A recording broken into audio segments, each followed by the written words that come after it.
SRK news కు స్వాగతం. ముందుగా వార్తల్లోని ముఖ్యాంశాలు.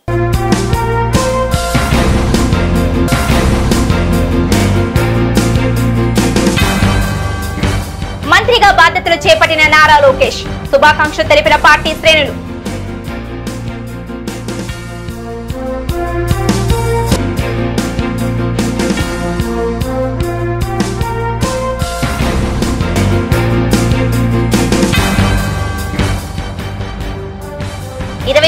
జాతీయ లోక్ అదాలత్ సద్వినియోగం చేసుకోవాలని డిఎల్ఎస్ఏ కార్యదర్శి లీలావతి పిలుపు.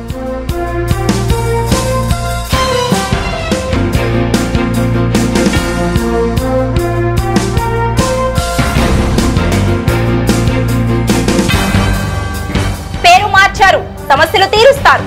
రాష్ట్ర వ్యాప్తంగా ప్రారంభమైన ప్రజా ఫిర్యాదుల పరిష్కార వేదిక.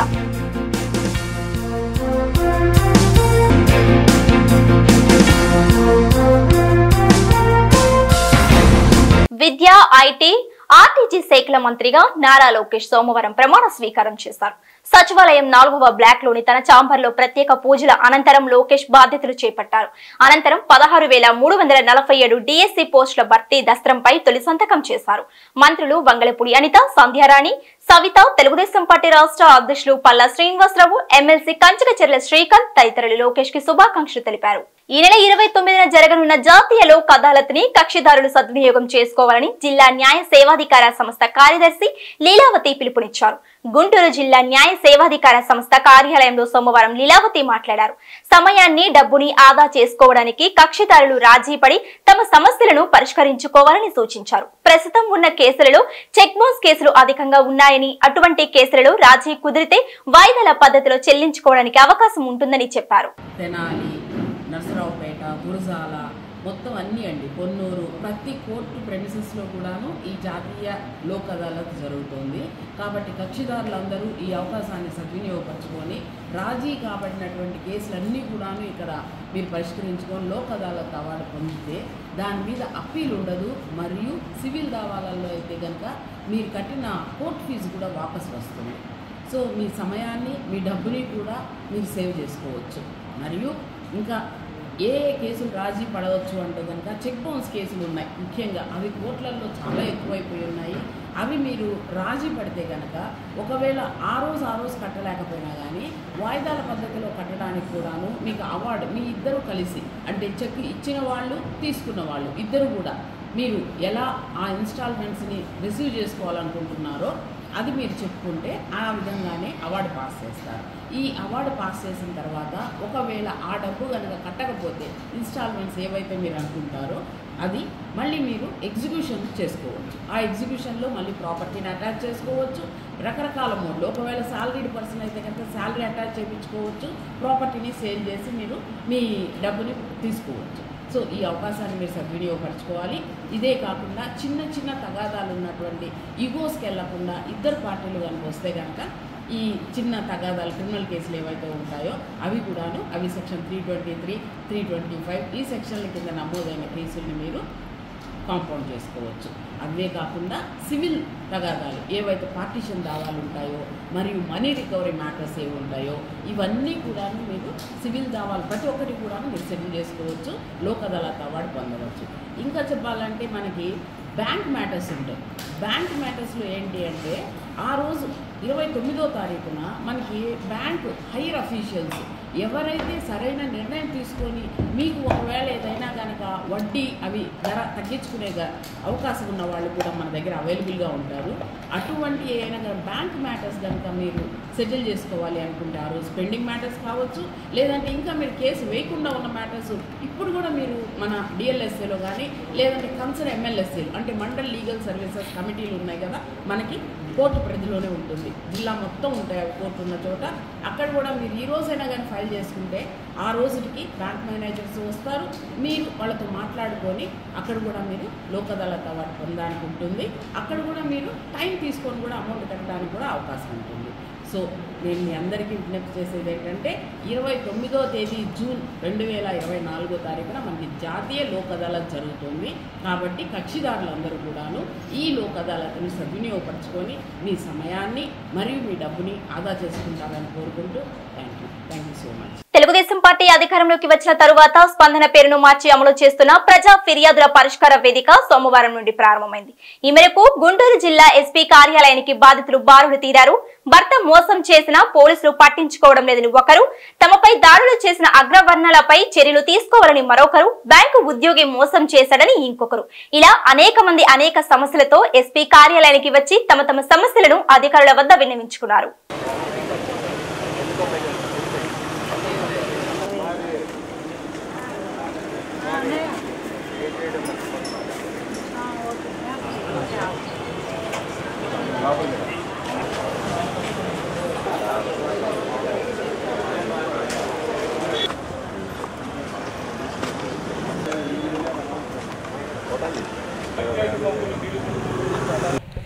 నా పేరు షేక్ సలీమా, మా మానవతా పరిరక్షణ సమితి అధ్యక్షురాలు.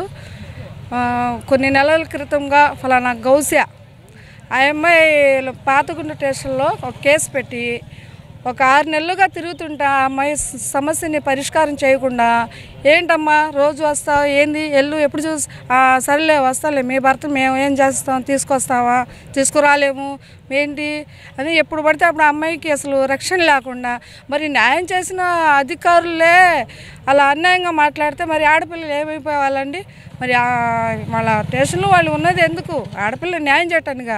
మరి ఇప్పుడు వచ్చిన ఆడపిల్ల, మరి ఇప్పుడు వచ్చిన ప్రభుత్వానికి కూడా ఆడపిల్లల కేసు న్యాయం చేయమని, మరి కేసులు అయితే అసలు పరిష్కారం అవ్వట్లేదని కొంతమంది మహిళలు చెప్తున్నారు. ఆ మహిళలకి న్యాయం అవ్వకపోతే మేము త్వరగా మహిళా సంఘాల తరఫు నుంచి చాలా తీవ్రంగా ఖండిస్తామండి. ఈ ఒక మహిళలకి నేను ఎక్కడున్నా సరే మగ ఫలానా కమిటీ సంగడుగుంట ఫస్ట్ లైన్ మహిళలకు సంబంధించి స్ట్రాంగ్గా నేను పోరాడతాను. వాళ్ళ సమస్యలు తీవ్రంగా వాళ్ళకి న్యాయం జరగకపోతే మేము వచ్చి స్టేషన్ ముందని ధర్నా చేస్తాం. మా డిమాండ్ ఇది, మహిళలకి న్యాయం చేయండి. మీ కాఫీ మీరు యూనిఫామ్ మీరు గౌరవం కాపాడుకోండి. ఇదే మా అనుసరం, మేము ఎవరికి భయపడవు, కానీ న్యాయం చేయండి, అంతవరకు మా డిమాండ్. మొన్న లెక్కింపు జరిగిన 4వ తారీఖు లెక్కింపు జరిగిన తర్వాత అదే రోజు సాయంత్రం పూట గెలిచిన పార్టీ వాళ్ళు మాలపల్లె మీద పిరంగపారం మండలం మందులపాలెం అనే గ్రామంలో మాలపల్లె మీద పడి వాళ్ళ ఇష్టాసారంగా ఆడవాళ్ళని కొట్టడము, ఆ జెండాకారతోనే కొట్టడము, మేము గెలిచామని వాళ్ళు ఇష్టం వచ్చినట్టుగా మాట్లాడటం జరుగుతూ ఉంది ఆ మందులపాలెంలో. అయితే ఈరోజు ఆ రోజు తెల్లారి వీళ్ళు వెళ్ళి పిరంగపారం స్టేషన్లో కేసు పెట్టడం జరిగింది. అప్పుడు నుంచి ఇప్పుడు దాకా స్టేషన్ల చుట్టూ తిరుగుతూనే ఉన్నారు, కేసు రిజిస్టర్ అవ్వలేదు. అధికారం పార్టీ మరి కేసు పెట్టద్దందా, మాలలు వస్తే కంప్లైంట్ ఇస్తే ఇయ్యొద్దని తీసుకోవద్దన్నారా, ఏమన్నారో తెలియదు, కానీ వాళ్ళైతే కేసు కట్టట్లేదు. ఈరోజు ఎస్పీ గారిని కలవడానికి అక్కడ నుంచి లేడీస్ అందరూ కలిసి మాలలందరూ మాలపల్లి నుంచి రావడం జరిగింది. ఇక్కడికి వచ్చిన తర్వాత నేను కంప్లైంట్ మీద వస్తే నాకు విమర్శించడం వల్ల కమ్యూనిటీ బేస్తో మాట్లాడుతూ ఉన్నాము. ఈరోజు అధికార పార్టీ వాళ్ళందరికీ హెచ్చరిస్తూ ఉన్నాము, మీరు గెలిస్తే గెలవండి, ఓడిపోతే ఓడిపోండి, మాకు అనవసరమైన సబ్జెక్ట్. అయితే ఎస్సీ పల్లెల మీద మీకేం పని? ఎస్సీ పల్లెల్లోకి మీరు జెండాలు పట్టుకొని ఎందుకు తిరగాల్సిన అవసరం ఉంది? మీరు గెలిస్తే బరితెగించి రోడ్ల మీద తిరగండి. మేము తిరగమన్నాం మా పల్లెల్లో? మేము మాకు మీరు కొడతానికి వస్తే మీరు తిరగబడి కొట్టమని చెప్తున్నారా, లేకపోతే కంప్లైంట్ ఇస్తే తీసుకోవట్లేదు కాబట్టి తిరగబడమంటున్నారా? నారా చంద్రబాబు నాయుడు గారు కానీ జనసేన పవన్ కళ్యాణ్ గారిని విమర్శిస్తున్నది ఏంటంటే, ఎస్సీలు కూడా మీరు ఓట్లు వేశారు, ఎస్సీలు కూడా మీరు దృష్టిలో పెట్టుకొని మీ కార్యకర్తలకు చెప్పండి, పల్లెల మీద దాడులు జరుగుతూ ఊరుకునే పరిస్థితి లేదు, తిరగబడి కొట్టేదాకా చేసుకోవద్దు దయచేసి. మీకు మాకు పార్టీలతో సంబంధం లేదు, కమ్యూనిటీ బేస్తో మాట్లాడుతూ ఉన్నా ఇవాళ నేను. తిరగబడి కొట్టే పరిస్థితి తెచ్చుకోవద్దు. ఓట్లు మాలలు కూడా వేశారు మీకు, లేకపోతే అంత మెజార్టీ మీకు రాలేదు. మాలలు కూడా ఓటేస్తే మాల పల్లెల మీద మీరు ఎగబడి ఎవడో ఏదో చెప్పాడని, వాళ్ళు వైసీపీ పల్లె అని, అది వైసీపీ వాళ్ళే వాళ్ళకి ఓటేశారని చెబితే అంత మెజార్టీ మీకు ఎందుకు వస్తుంది? సరే వైసీపీ మేము ఓటేసాం, మాలందరూ వైసీపీకి ఓటేశారు అనుకుందాం, మరి మీకు అంత మెజార్టీ అక్కడి నుంచి వచ్చింది. అందుకని నేను హెచ్చరిస్తూ ఉన్నాను, పల్లెల మీద దాడులు ఆగాలి. ఆగకపోతే 2029లో మళ్ళీ కలుసుకుందాం. ఏడగపారు ఎవరు అంటే ఈ వైఖరణ చంద్రబాబు నాయుడు గారు మార్చుకున్నారు అనుకుంటున్నాం మేము. అది జగన్మోహన్ రెడ్డి గారు తప్పు చేశాడు కాబట్టి ఓడిపోయాడు అనుకుందాం, మీరు గెలిచారు అనుకుందాం. అంటే మీరు పల్లెల్లో కూడా మిమ్మల్ని ఇష్టపడే ఓటేశారు మిమ్మల్ని. అది కొద్దిగా అదుపులో పెట్టాలని కార్యకర్తలకు మీరు చెప్పాలి, ప్రెస్ మీట్ పెట్టి పల్లెల మీదకు మీరు పోవద్దు అని చెప్పాలి, లేకపోతే తిరుగుబాటు ఎదురైంది టీడీపీ మీద. దయచేసి మీ కార్యకర్తలు చెప్పండి, మీ నాయకులుగా మీరున్నారు, ఎస్సీ ఎమ్మెల్యేలు ఉన్నారు, ఎస్సీ మంత్రులు ఉన్నారు, వాళ్ళకు కూడా చెప్తా ఉన్నాను, మన పల్లెలను కాపాడాల్సిన బాధ్యత టీడీపీలో మీరు గెలిచారు, అది మీదే, మీ బాధ్యతే. మా చేజర్ల నాగరాజు అనే వ్యక్తి ఫెడ్ బ్యాంకులో రికవరీ మేనేజర్గా పనిచేస్తూ ఉంటారంట. అతను మా అల్లుడు టైలరింగ్ వర్క్ చేస్తుంటాడు. అతను కస్టమర్. మా అల్లుడు ఏం చేశాడంటే ఒక స్థలం కొనుక్కోవాలన్నా ఏమన్నా స్థలం ఉంటే చూపించండి అని అంటే సరే మా నగరంపాలెంలో ఒక ఇల్లు ఉంది చూపిస్తానని చెప్పి 5వ లైన్లో ఒక ఇల్లు చూపించారు. అది మా అల్లుడు గారికి నచ్చింది. నచ్చి ఎంత అవుతుందంటే 11 లక్షలకు బేరం పెట్టారు. బేరం పెడితే సరే ముందు 1,50,000 భయానాగా ఇవ్వండి అన్నారు. సరే అని చెప్పి మా అల్లుడు ఇచ్చేశాడు. ఈ కాగితాలు ఏం రాలేదు అప్పటికి. తర్వాత మళ్ళీ ఒక 20 రోజులు ఆగి 1,20,000 ఇవ్వండి, ముందు అది లోన్లో ఉంది, ఆక్షన్కి వచ్చింది కదా లోన్లో ఉంది, లోన్లు తీరుతాయి అని చెప్పి తీసుకున్నారు. మరి ఏమన్నా మీ ఇప్పటికి 2,63,000 ఇచ్చాము, 2,63,500 ఇచ్చాము. దీనికి ఏమన్నా రాతకోతలు ఏమైనా ఉన్నాయని అడిగితే ఫెడ్ బ్యాంక్ పేరుతో ఒక బయర్ కాపీ ఒకటి ఇచ్చారు. ఆ బయర్ కాపీ ఇచ్చిన తర్వాత మళ్ళీ ఒక 20 రోజులకి ఒక 2 లక్షలు కావాలన్నారు. అయితే మాకు అక్కడ అనుమానం వచ్చి ఆ బయర్ కాపీ ఇచ్చేటప్పుడు కూడా ఈ స్థలానికి బాగా వాల్యూ ఉంది కాబట్టి కాంపిటీషన్ ఎక్కువగా ఉంది, మీరు త్వరగా అమౌంట్ రెడీ చేసుకోండి, రిమైనింగ్ బ్యాలెన్స్ అది రెడీ చేసుకున్న వెంటనే నాకు ఫోన్ చేసి నేను మీకు స్వాధీనం చేస్తాను, రిజిస్టర్ చేపిస్తాను మిగతా రిమైనింగ్ బ్యాలెన్స్ తోటి అని అన్నారు. అన్న 20 రోజులకే మళ్ళీ నాకు ఒక 2 లక్షలు లిక్విడ్ క్యాష్ కావాలి, అది నీ దగ్గర ఉంచు, నేను వచ్చి తీసుకుంటాను అన్నారు. అప్పుడు దాని మీద మాకు అనుమానం వచ్చి గొడవల దాకా ఎందుకు వెళ్తాం అనేసి మీరు ఆ స్థలం ఎవరు బాగా వాల్యూ ఉందన్నారు కదా, అవతల పర్సన్కి ఎవరికి ఇచ్చేసేసి మా రిమైనింగ్ మేము ఇచ్చిన బ్యాలెన్స్ మాకు రిటర్న్ చేయండి అని చెప్పేసి చాలా రిక్వెస్ట్గా అడిగితే సరేనండి మీ బ్యాలెన్స్ మీకు రిటర్న్ చేస్తాము అని చెప్పేసి వెళ్ళిపోయారు. ఇక కంటికి కనపడలా. కనీసం వారం 10 రోజులు ఫోన్ ఎత్తట్లేదు, ఏం చేయట్లేదు. మాకు అనుమానం వచ్చి అరణాలపేట 10వ లైన్లోని 3వ లైన్లో మేడపైన ఉండేది ఫెడ్ బ్యాంక్ అని చెప్పేసి అక్కడికి వెళ్ళి నాగరాజు గారి గురించి విచారించగా ఆయన ఏమన్నారంటే ఇక్కడ నుంచి ట్రాన్స్ఫర్ అయ్యారండి ఆయన నాగరాజు గారు, విజయవాడ వెళ్ళారన్నారు. మా ఫోన్లు ఎట్టి ఎత్తట్లేదు కాబట్టి మా ఫ్రెండ్ వేరే ఫోన్ నుంచి ఫోన్ చేస్తే ఆ ఫోన్ లిఫ్ట్ చేశారు ఆయన నాగరాజు గారు.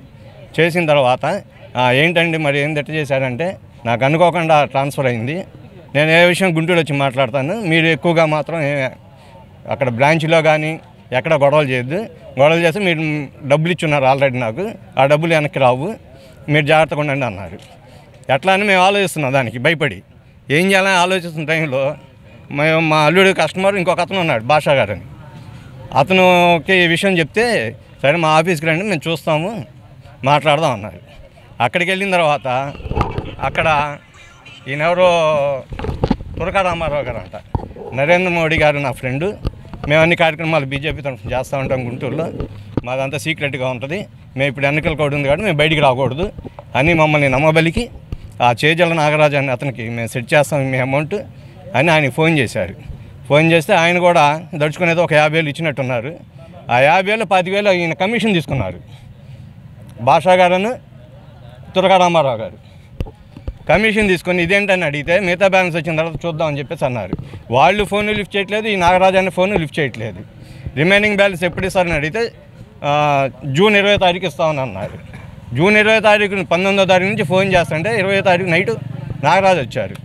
వచ్చి ఇంకా బ్యాలెన్స్ నాకు రాలేదు, రావాల్సింది ఉంది, మరి మీ అల్లుడి కోసం నేను డబ్బులు కోసం తిరుగుతుంటే మరి మీ అల్లుడి దరిద్రం ఏందో డబ్బులు పని అవ్వట్లేదు అని చెప్పేసి మళ్ళీ కొంచెం ఇదవుతున్నాడు.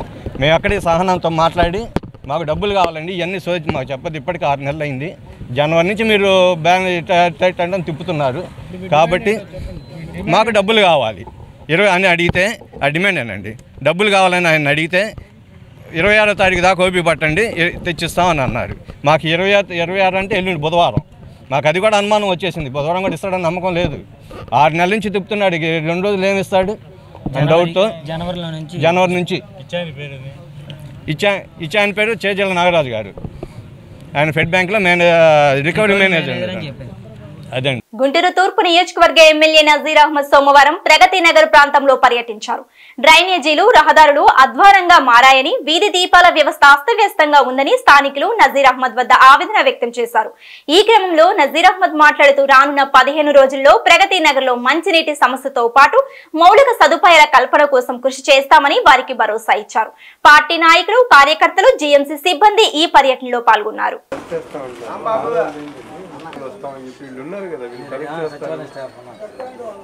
మీరు ఇవ్వాలంటే ఒక ట్యాక్స్ కనెక్షన్ ప్రగతి నగర్లో 885 రాజా ఇచ్చారు.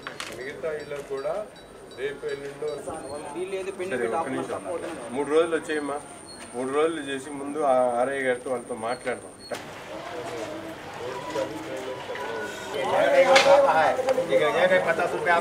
అంత ఎక్కడ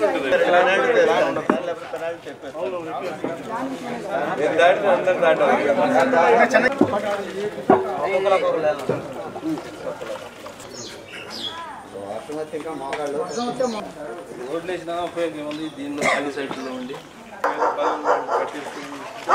తీసేయాలి మీరు ఖర్చు డబ్బులు వేస్ట్.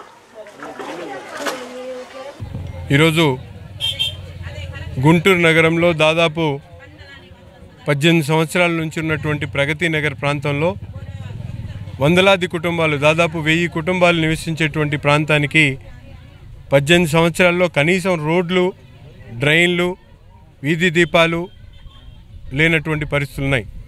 నిత్యం ఒక్క చినుకు వాన పడితే ఇళ్లలోకి మురికి నీరు చేరి అనేక రకాల జ్వరాలకు ఈరోజు ఈ ప్రాంతం నిలవైనటువంటి పరిస్థితులు ఉన్నాయి. కనీసం ఇప్పటికీ అనేక సార్లు కార్పొరేషన్ అధికారులు కానీ అలాగే నాయకులు కానీ ఇక్కడికి వచ్చి పలకరించినటువంటి పరిస్థితులు ఉన్నాయి. కానీ ఎక్కడ కూడా ఒక్క పాయింట్ కూడా అభివృద్ధి చేయనటువంటి పరిస్థితులు. ఈరోజు పూర్తిగా ఈ ప్రాంతంలో పర్యటించి ముఖ్యంగా ఇక్కడ నివసిస్తున్నటువంటి ప్రతి ఒక్కరికి కూడా సూపర్ స్ట్రక్చరల్ ట్యాక్స్ కింద ట్యాక్స్ వేసేటువంటి కార్యక్రమంతో పాటు ప్రతి ఇంటికి కూడా సురక్షితమైనటువంటి మంచినీరు అందించేటువంటి కార్యక్రమానికి శ్రీకారం చుట్టడం జరిగింది. అధికారులందరూ కూడా దానికి సంసిద్ధులై రాబోయేటువంటి 10-15 రోజుల్లో ప్రతి ఇంటికి కూడా సురక్షితమైనటువంటి నీటి కలెక్షన్ని ఇప్పించడం, సూపర్ స్ట్రక్చరల్ ట్యాక్స్ని వేయడం, అలాగే ఖాళీ ఉన్నటువంటి ఏదైతే స్థలాలు ఉన్నాయో వాటిలన్నింటిలో కూడా మినిమం మెయింటెనెన్స్ చేసేటువంటి దిశగా ఈ 3 ప్రయత్నాలు కూడా ప్రగతి నగర్లో 15 రోజుల్లో చేయబోతా ఉన్నాం. దీనికి ప్రగతి నగర్లో నివసిస్తున్నటువంటి ప్రతి ఒక్కరు కూడా సహకరించాలని, అలాగే ముఖ్యంగా తెలుగుదేశం జనసేన నాయకులందరూ కూడా దీనిలో సమిష్టిగా భాగస్వాములై అధికారుల దృష్టికి ప్రజా సమస్యలను తీసుకొని వెళ్తాం. ప్రతి ఒక్క సమస్య మీద కూడా అవగాహన చేసుకొని కావాల్సినటువంటి కార్యక్రమాలన్నీ కూడా శ్రీకారం చుడతామని చెప్పి తెలియజేస్తూ, ముఖ్యంగా ప్రగతి నగర్కి ఒక మహర్దశ రాబోతా ఉంది. ఇక్కడ ఉన్నటువంటి ప్రాంత ప్రజలందరూ కూడా వచ్చినటువంటి అవకాశాన్ని సద్వినియోగం చేసుకుంటూ మీకు కావాల్సినటువంటి మౌలిక వసతులను అభివృద్ధి చేసేటువంటి క్రమంలో మీరందరూ కూడా ప్రతి ఒక్క డాక్యుమెంట్ని కూడా అధికారులు వెంటనే ఇచ్చి పూర్తిగా సహకరించాలని చెప్పి మనస్ఫూర్తిగా కోరుకుంటూ, అలాగే మీరెవ్వరు కూడా ఎటువంటి అధికారికి కానీ పార్టీ నాయకులకు కానీ లేకపోతే ఎవరు మధ్యవర్తులకు కానీ ₹1 అవసరం లేకుండా మీకు కావాల్సినటువంటి కార్యక్రమాలు చేసే బాధ్యత నాది అని చెప్పి మీ అందరూ కూడా హామీ ఇస్తూ తప్పకుండా మీరందరూ కూడా ఈ కార్యక్రమాన్ని సద్వినియోగం చేసుకోవాలని చెప్పి కోరుకుంటా ఉన్నా. గుంటూరు జిల్లా కలెక్టరేట్ కార్యాలయంలో సోమవారం ప్రజా ఫిర్యాదుల పరిష్కార వేదిక కార్యక్రమం జరిగింది. సమస్యల పరిష్కారమే లక్ష్యంగా ఏర్పడిన నూతన వ్యవస్థ ద్వారా అధికారులు విస్తృతమైన సేవలు ప్రారంభించారు. జిల్లా జాయింట్ కలెక్టర్ రాజకుమారి ఈ సందర్భంగా ప్రజా ఫిర్యాదులను స్వీకరించి వారి సమస్యల పరిష్కారానికి అధికారులకి ఆదేశాలు జారీ చేశారు.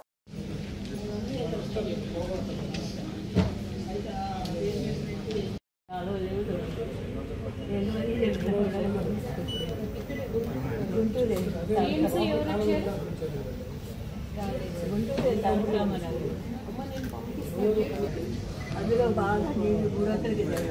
అది బాగా పంపిస్తారు రోడ్డు వచ్చి మధ్య రోడ్డుకున్నాము. దానివల్ల ఏమవుతుందంటే దిగి రోడ్డు మీద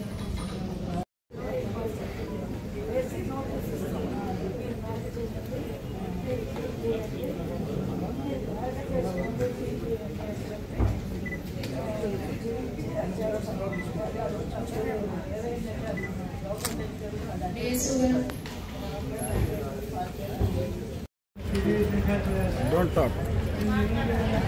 Inna get much sa.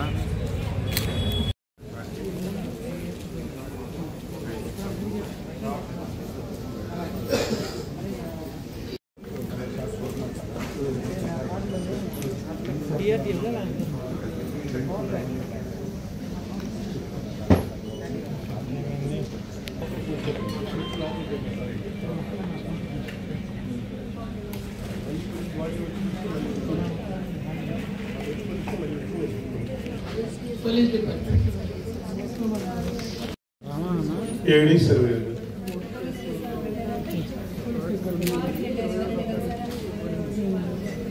వార్తలు ముగించే ముందు ముఖ్యాంశాలు మరోసారి.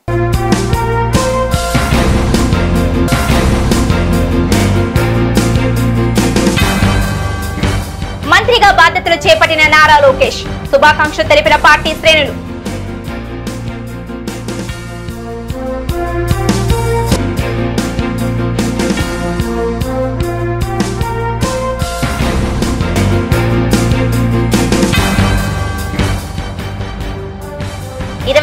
జాతీయ లోక్ అదాలత్ సద్వినియోగం చేసుకోవాలని డిఎల్ఎస్ఏ కార్యదర్శి లీలావతి పిలుపు.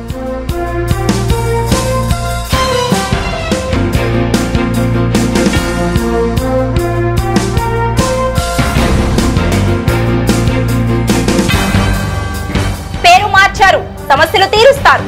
రాష్ట్ర వ్యాప్తంగా ప్రారంభమైన ప్రజా ఫిర్యాదుల పరిష్కార వేదిక.